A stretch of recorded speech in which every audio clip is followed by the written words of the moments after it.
मध्य प्रदेश विधानसभा के पूर्व नेता प्रतिपक्ष अजय सिंह ने मीडिया के सवालों का जवाब देते हुए सतना में कहा है कि प्रदेश में कांग्रेस की सरकार गिरने के लिए बिंद की जनता को दोषी ठहराना मैं उचित नहीं मानता। अजय सिंह ने कहा, ऐसे बयानों से पार्टी कार्यकर्ताओं का मनोबल गिरता है। वहीं कमलनाथ के भारत महान नहीं बदनाम वाले बयान पर भी कहा कि सोच समझकर बोलना चाहिए। कमलनाथ जी हों चाहे अजय सिंह राहुल हों, थोड़ा संयम रखना चाहिए। कुछ ऐसे मुद्दे होते हैं जिनमें बोलने से तकलीफ हो जाती है। भारतीय जनता पार्टी ऐसे मौकों की तलाश में रहती है। ये कहना बिल्कुल सरासर गलत है और इसमें बिंद छेद का अपमान है। 2013 में सब अंचलों से ज़्यादा कांग्रेस के विधायक बिंद से आए थे। किसी भी संभाग में 12 विधायक कांग्रेस के झोली में नहीं आए जो 13 वाले चुनाव में आए थे। 18 को जो चुनाव हुआ उसमें किसी को कहने की ज़रूरत नहीं है कि गिनती के कितने दिन पहले कौन बांधवगढ़ में डेरा डाले हुए था और क्या क्या हुआ। विंध्य के लोगों के साथ बहुत बड़ा षड्यंत्र हुआ। उसके बावजूद मध्य प्रदेश में कांग्रेस पार्टी की सरकार बनी। अब चल न पाई, इसके लिए विंध्य क्षेत्र की जनता के ऊपर ठीकरा फोड़ा जाए, ये कतई उचित नहीं। यहाँ के कार्यकर्ताओं का, यहाँ की जनता का मनोबल ऐसी बातों से गिरता है। हाँ, थोड़ा संयम रखें। मामले में कोई भी व्यक्ति हो, चाहे कमलनाथ जी हो, चाहे अजय सिंह हो, चाहे जो हो, कुछ ऐसे मुद्दे होते हैं जिनसे बोलने से कुछ तकलीफ हो जाती है और भारतीय जनता पार्टी तो ऐसे मौक़ों की तलाशी करती रहती है। हम क्यों मौका दें। कलेक्टर रविंद्र कुमार चौधरी के निर्देशन में जिले में भी किल कोरोना 4 अभियान चलाया जा रहा है। इसके तहत गांवों के साथ शहरों में भी विभिन्न गतिविधियां आयोजित की जा रही हैं, जिससे हर गांव वार्ड में लक्षण युक्त व्यक्तियों की पहचान कर उनका सैंपल व आवश्यक स्वास्थ्य सेवाएं देकर जिले को कोरोना मुक्त किया जा सके। अभियान के तहत जिले के ग्रामीण क्षेत्रों के साथ शहरी क्षेत्रों में भी घर घर जाकर कोरोना का संक्रमण समाप्त करने के लिए पुनः कॉन्टैक्ट ट्रेसिंग की कार्यवाही की जा रही है। ऐसे ग्राम या वार्ड जहां एक से अधिक केस है, वहां पुनः डोर टू डोर सर्वे कराकर स्क्रीनिंग की जा रही है। ग्राम स्तर पर स्क्रीनिंग के लिए गठित प्राथमिक दल में आशा, आंगनवाड़ी कार्यकर्ता, सहायिका, ग्राम रोजगार सहायक के साथ दल में जन अभियान परिषद के प्रस्फुटन समिति के सदस्य एवं नगर पंचायत के लिए नगर पंचायत के मैदानी कर्मचारी को भी शामिल किया गया है।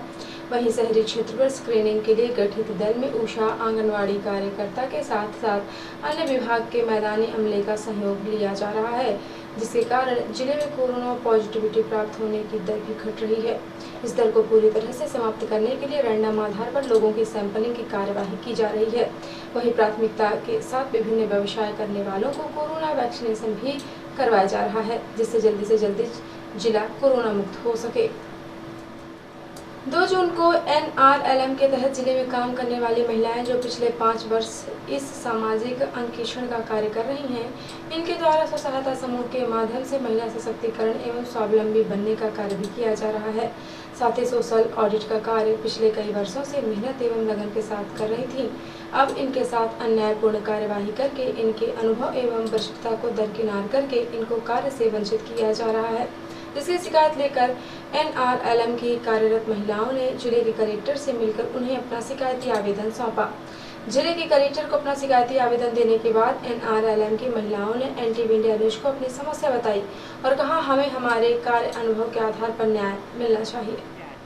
देखिए भैया, हम लोग आज 2016 से समूह बना के समूह में काम कर रहे हैं और जब समूह में हम लोग काम करने लगे, घर से बाहर निकलते नहीं थे, हम लोग महिला हैं, और जब समूह काम करने लगे, घर से बाहर निकले, एक तरफ तो हमारी सरकार ये दावा करती है कि महिलाओं को बाहर निकालिए समूह के जरिए और उनको काम दीजिए, और जब हम लोग काम करने लगे, हम लोग के पास काम आने लगा पंचायतों के लिए, तो इसमें ऐसे कुछ व्यक्ति हैं जो हस्तक्षेप कर रहे हैं।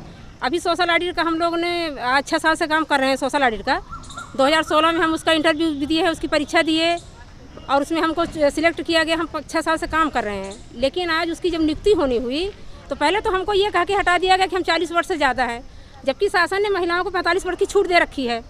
और दूसरी बात, उसमें से हमको हटाया गया 40 से ज़्यादा है उसको ये कह के, और फिर जो महिलाएं हमारी बची खुची थी, जो दीदियां हमारी, उनको फिर परीक्षा उनकी ली गई, उनकी नियुक्ति की गई और बाद में उनको फिर क्या कारण पड़ा क्या नहीं पड़ा, उनको फिर बाद में फेल कर दिया गया। क्या चाहती हैं आप लोग? हम लोग ये चाहते हैं कि जो गलत तरीके से नियुक्ति की गई है उसको निरस्त करके और सही तरीके से उसकी नियुक्ति की जाए। नियुक्ति किसके द्वारा की गई है? ये किया गया है माननीय जिला सीओ साहब के द्वारा, और हमारे इसके जो वो हैं अधिकारी हैं श्री प्रभुशंकर शुक्ला जी हैं। कलेक्टर साहब से भी मिले आप लोग? जी उनसे हाँ। अपनी शिकायत की, क्या कहा उन्होंने? उन्होंने कुछ नहीं कहा। हम लोग आज 11 बजे से बैठे हैं, लेकिन उन्होंने हमें मिलने का परमिशन नहीं दिया। जब वो खाना खाने जाने लगे तब हमारा लेटर ले लिए हैं, बोले नहीं कुछ। कल हमने विधायक जी को भी अर्जी अपनी दी है जितना हमसे बन पड़ा। लेकिन हम यही चाहते हैं कि जो सोशल आईडी का कार्य है उसको निरस्त करके और सही तरीके से किया जाए। मुख्य चिकित्सा एवं स्वास्थ्य अधिकारी डॉक्टर BL मिश्र ने बताया कि बुधवार रात्रि 12 बजे तक कुल 930 सैंपल जांच के लिए भेजे गए और 939 लोगों की जांच रिपोर्ट प्राप्त हुई है, जिनमें से 11 लोगों की रिपोर्ट पॉजिटिव प्राप्त हुई है। सिवेशा ने बताया कि कोरोना संक्रमण से व्यक्तियों को स्वस्थ होने के बाद बुधवार को 30 व्यक्तियों को डिस्चार्ज किया गया है। सभी को अपने घर पर भी 1 सप्ताह एहतियात बरतते हुए प्रदान की गई दवाओं का सेवन करने की सलाह दी गई। साथ ही सामाजिक दूरी, मास्क का उपयोग, बार-बार हाथ धोते रहने जैसी सावधानियां रखने की समझाइश दी गई है। अब जिले में कुल 9190 लोग कोरोना से संक्रमित हो चुके हैं। 8927 व्यक्तियों को स्वस्थ होने के बाद डिस्चार्ज किया जा चुका है और अब जिले में कुल 176 एक्टिव केस हो गए हैं तथा जिले में अब तक मृत्यु के कुल प्रकरण 87 हैं। जिला मुख्यालय के शासकीय संस्थाओं में उपलब्ध 107 आइसोलेशन बेड में से 104 रिक्त हैं और 113 ऑक्सीजन सपोर्टेड बेड में से 85 रिक्त हैं तथा 10 बेड ICU में 3 बेड रिक्त हैं। उत्तराखंड के नैनीताल नगर में जल राशि को लेकर वैज्ञानिकों की ओर से एक बड़ा और शहर व शहरवासियों के भविष्य के लिहाज से बड़ा खुलासा किया गया है। नगर में नैनी झील से इतर एक नई ऐसे जल भंडार का खुलासा हुआ है जिसमें शहरवासियों की करीब करीब मौजूदा पेयजल की आपूर्ति की जा सकती है। रिपोर्टर हिमानी रौतेला ने बताया है कि इसमें नगर की विश्व प्रसिद्ध नैनी झील पर शहरवासियों को पेयजल उपलब्ध कराने का दबाव समाप्त या कम हो जाएगा।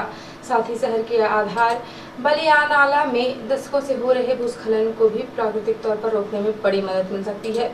इस खुलासे के 2 बड़े बिंदु यह हैं कि नगर के तल्लीताल हल्दीद्वानी रोड की ओर सिपाही धारा व कृष्णापुर के प्राकृतिक जल स्रोतों व बलियानाला क्षेत्र में होने वाले भूस्खलन के मुख्य कारण यहाँ होने वाले प्राकृतिक जल स्रोतों से फूटने वाला पानी नैनी झील से होने वाला जल रिसाव या झील का हिस्सा नहीं है, बल्कि यह पानी यहाँ GIC एवं सिपाही धारा के बीच भूतल के करीब 70 मीटर की गहराई में 200 मीटर की लंबाई की भूजल भंडार मौजूद है।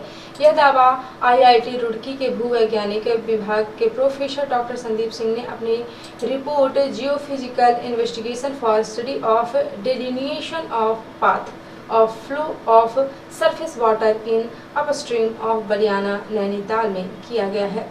रिपोर्ट में बताया गया है कि इस पानी को यदि GIC के पास मैदान के पास बाहर निकाला जाए तो इससे बलियानाला में हो रहे भूस्खलन को भी रोका जा सकता है। इससे शहर के निचले इलाकों में पेयजल की आपूर्ति भी की जा सकती है और नैनी झील पर पानी लेने का दबाव भी कम किया जा सकता है। इस रिपोर्ट के बाद नैनीताल के जिलाधिकारी धीराज गारब्याल ने डॉक्टर संदीप सिंह के सुझावों को अमली जामा पहुंचाने के लिए तत्काल प्रभाव से एक 9 सदस्यीय समिति का गठन कर दिया है।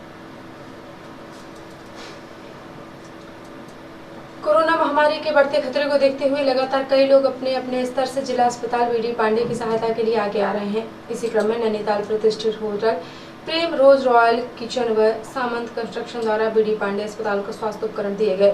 गुरुवार को नैनीताल के प्रतिष्ठित प्रेम रोज रॉयल किचन व सामंत कंस्ट्रक्शन द्वारा जिला अस्पताल BD Pandey doctor PMS KS Dhami ने 1 BiPAP machine, 10 glucometer, 100 mask, 320 respules व 450 विटामिन C और जिंक टैबलेट सौंपे। तो वहीं USA मिनीसोटा कैलाश कार्की व भगवती द्वारा 1 ऑक्सीजन कंसंट्रेटर भेजा गया, जिस पर अस्पताल के PMS डॉक्टर धामी द्वारा सभी का आभार व्यक्त किया गया। नैनीताल आम आदमी पार्टी नगर इकाई द्वारा लॉकडाउन दौरान प्रभावित हुए निर्धन परिवारों की मदद के लिए चौथे दिन भी राशन वितरण जारी रहा। गुरुवार को 20 परिवारों को राशन किट वितरित किए गए। आम आदमी पार्टी नैनीताल विधानसभा संगठन प्रभारी प्रदीप शाह व नगर अध्यक्ष साकिर अली ने राशन वितरण करते हुए कहा कि ये राशन वितरण कार्यक्रम आम आदमी पार्टी के पदाधिकारियों तथा कार्यकर्ताओं द्वारा आपसी सहयोग से किया जा रहा है, जिसमें नैनीताल नगर के विभिन्न क्षेत्र में निवास करने वाले उन परिवारों को राहत सामग्री वितरित की जा रही है जो इस कोविड काल लॉकडाउन में सबसे ज्यादा प्रभावित हुए हैं।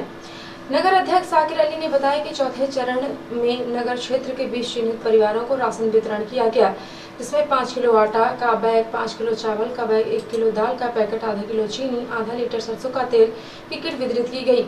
श्री सागर ने कहा कि जिस तरह से लोग राशन के लिए आ रहे हैं, उस दिशा में उक्त वितरण कार्यक्रम 4 जून के पश्चात भी बढ़ने की संभावना है। उक्त कार्यक्रम में विधानसभा महामंत्री विनोद कुमार, विधानसभा संगठन मंत्री प्रदीप शाह, विधानसभा मीडिया प्रभारी मोहम्मद खुर्शीद हुसैन आजाद, विधानसभा कोषाध्यक्ष किशन लाल, नगर अध्यक्ष साकिब अली, नगर उपाध्यक्ष सुनील कुमार, नगर महामंत्री महेश चंद्र आर्य, नगर मंत्री विजय शाह, नगर मंत्री मोहित राजपूत, नगर अध्यक्ष महिला मोर्चा विद्या देवी, युवा नेता सान बुरहान, सुरेंद्र सिंह बिष्ट समेत कई कार्यकर्ता मौजूद थे। और अब से प्रादेशिक हलचल। त्रिशिर की आशंका बढ़ी, सीएम शिवराज ने कहा जिनके बच्चे 12 साल से कम उम्र के उन्हें पहले लगाएं टीका, गाइडलाइन जल्द। जूनियर डॉक्टर्स की हड़ताल अवैध घोषित, हाई कोर्ट ने काम पर लौटने के लिए 24 घंटे का अल्टीमेटम दिया, वरना सरकार कर सकेगी कार्यवाही। अजय सिंह ने सरकार गिरने की वजह कमलनाथ को बताया, बोले अपनी अक्षमता का ठीकरा बिंद पर ना फोड़ें, सरकार गिरने की वजह बिंद नहीं आप खुद थे। और जिंदगी साथ नहीं तो चुन ली मौत, जबलपुर में ट्रेन के सामने प्रेमी प्रेमिका कूदे, शरीर के चिथड़े उड़े, 3 दिन बाद युवती की होने वाली थी शादी। और अब पेशा राष्ट्रीय हलचल। तेलंगाना में आइसोलेशन से चढ़ी सास ने बहू को जबरदस्ती गले लगाया, कहा तुम्हें भी संक्रमित होना चाहिए। बीजेपी का मिशन इलेक्शन 5 और 6 को समेत 6 राज्यों की समीक्षा करेंगे नड्डा, यहां अगले साल होने हैं चुनाव। विपक्षी दलों के बीच गठबंधन पर सहमति, बेनेट होंगे अगले प्रधानमंत्री, 12 साल से सत्ता पर काबिज नेतन्याहू का शासन खत्म। और 5 फेज में अनलॉक होगा महाराष्ट्र, पहले फेज में ठाणे, नासिक समेत 18 जिले में लॉकडाउन हटेगा। तो ये थी आज की प्रमुख हलचल। यदि आप न्यूज फेसबुक पर देखते हैं तो पेज को लाइक और फॉलो करें, यूट्यूब पर देखते हैं तो चैनल को लाइक और सब्सक्राइब करना बिल्कुल ना भूलें। आप किसी भी न्यूज को तत्काल पढ़ने के लिए लॉगिन करें www.ntvindianews.com। सीधी एवं बिंदु की प्रत्येक न्यूज का अपडेट अपने फोन पे पाना चाहते हैं तो आप प्ले स्टोर से हमारा app NTV India news download करें और जुड़े रहे अपने आसपास की समस्त गतिविधियों से NTV इंडिया न्यूज के साथ। नमस्कार।